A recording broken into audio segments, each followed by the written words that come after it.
Ya llevamos unas cuantas semanas por aquí. Hemos hablado del Brexit, de Biden y la relación entre Estados Unidos y la Unión Europea, el currículum de nuestros queridos líderes y la tasa de paro juvenil, entre otras muchas cosas. Pero, ¿cómo se financia la Unión? ¿Qué pagamos los ciudadanos europeos para que todo este entramado institucional funcione?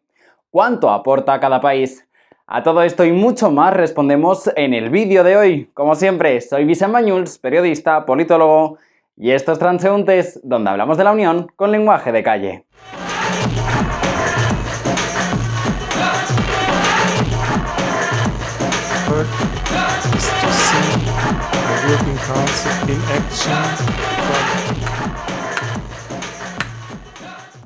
El Departamento de Prensa del Parlamento Europeo publicaba el 16 de diciembre de 2020 esta noticia, que desde aquí, justo ese día, los eurodiputados aprobaban por 548 votos a favor, 81 en contra y 66 abstenciones el marco financiero plurianual entre 2021 y 2027. En aquella sesión, a modo de resumen, se consiguieron 4 cosas clave. Un incremento presupuestario importante en programas como Salud, Investigación o Erasmus, un acuerdo sobre una estrategia vinculante para introducir nuevas fuentes de ingresos, refuerzo del papel del Parlamento en el control del Fondo de Recuperación y disposiciones más sólidas sobre biodiversidad.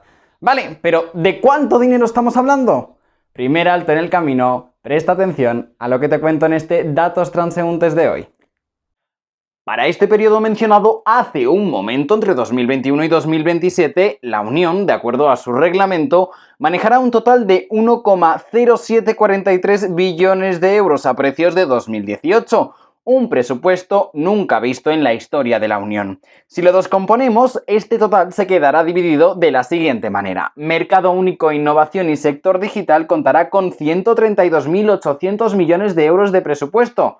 Cohesión, resiliencia y valores, 377.800 millones de euros, recursos naturales y medio ambiente, 356.400 millones de euros, migración y gestión de las fronteras, 22.700 millones de euros, seguridad y defensa, 13.200 millones de euros, vecindad y el resto del mundo, 98.400 millones de euros, administración pública europea, 73.100 millones de euros. Dentro de este presupuesto plurianual se prevé el gran hito pandémico conseguido por la UE, el bautizado como el Plan Marshall por algunos líderes. Este plan de recuperación prevé la creación de empleo y la recuperación de los daños inmediatos causados por la pandemia de COVID-19. Desgranaremos un poco más este presupuesto, con el fin de dotar a la Unión de los medios necesarios para hacer frente a los desafíos planteados por la pandemia de la COVID-19. La UE hará entrega de 750.000 millones de euros, el conocido como Instrumento de Recuperación Next Generation EU. Esto permitirá lo siguiente: el mecanismo de recuperación y resiliencia contará con 672.500 millones de euros, préstamos será un total de 360.000 millones de euros y subvenciones 312.500 millones de euros. React EU contará con 47.500 millones de euros. Horizonte Europa con 5.000 millones de euros, InvestEU con 5.600 millones de euros, Desarrollo Rural con 7.500 millones de euros, Fondo de Transición Justa con 10.000 millones de euros y RescEU con 1.900 millones de euros. De todo esto que acabamos de ver, el 30% se destinará a proyectos relacionados con el clima. Además, la UE ha previsto un instrumento de margen único, el cual permitirá hacer frente a gastos imprevistos específicos que no podrían financiarse de otro modo, dotándolo con 772 millones de euros anuales. Además de esto, hay que sumarle 3 cosas clave: una reserva de adaptación al Brexit con 5.000 millones de euros, el Fondo Europeo de Adaptación a la Globalización con 186 millones de euros y la Reserva para la Solidaridad y Ayudas de Emergencia con 1.200 millones de euros anuales. Vale, sabemos el presupuesto, pero ¿cómo se consigue este dinero? ¿Cuáles son los instrumentos de financiación de la Unión Europea? Antes de pasar a este segundo Datos Transeúntes del día, debes ser consciente de que la Unión Europea tiene autonomía a nivel económico desde 1970. Ahora sí, vamos con los datos. Entre las fuentes de ingresos de la UE se incluye las contribuciones de los países miembros, los derechos de importación sobre los productos procedentes de países no miembros y las multas que se imponen a las empresas que incumplen las normativas unitarias. El presupuesto de la Unión se financia principalmente, y con principal me refiero al 98% de su totalidad, a partir de recursos propios de la UE basados en el principio de que los gastos deben ajustarse a los ingresos. Además, se incorporan mecanismos para compensar a determinados países miembros. Estos recursos propios son, en resumidas cuentas, tres cosas: una tasa aplicada en aduanas a mercancías de terceros países o sujetos a tratados particulares, una parte del IVA que recaudan los estados y, en tercer lugar, el porcentaje que paga cada uno de los estados miembros, el cual depende de su PIB y año financiero.